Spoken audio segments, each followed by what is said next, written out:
আপনারা জানেন নতুন শিক্ষাক্রমে বিজ্ঞান শিক্ষার গুরুত্ব কমছে।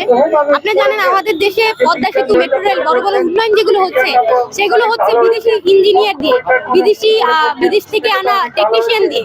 তো আমরা বলছি আমাদের দেশে বিজ্ঞান শিক্ষা কমিয়ে দিয়ে আমাদের দেশে যে বিজ্ঞান নিয়ে গবেষণা, বিজ্ঞান নিয়ে যে ইঞ্জিনিয়ার, ডাক্তার হওয়ার যে সুযোগ, সেটাকে আরো খর্বিত করা হচ্ছে।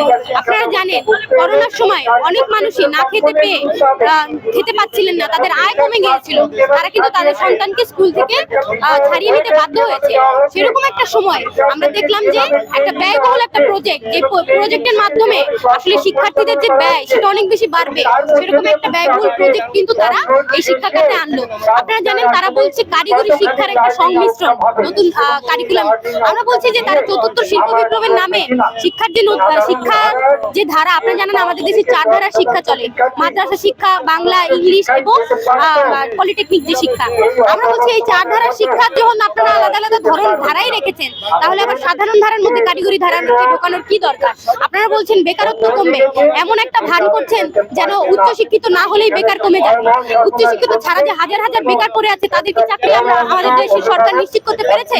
তার জন্য একটা মাস্টার প্ল্যান দরকার। কিন্তু আমরা দেখলাম শিক্ষা খাতকে, উচ্চশিক্ষাকে সংকুচিত করার একটা উপায় হিসেবে তারা নতুন শিক্ষাক্রমকে ব্যবহার করছে এবং তারা বলছে চতুর্থ শিল্প বিপ্লবের জন্য উপযুক্ত নাগরিক গড়ে তুলবে। কিন্তু আমরা দেখছি আসলে ভেতরে ভেতরে আসলে তারা সস্তায় শ্রমিক কেনার যে প্রজেক্ট, সেই প্রজেক্টটি আসলে নতুন কারিকুলামের মাধ্যমে প্রণয়ন করছে।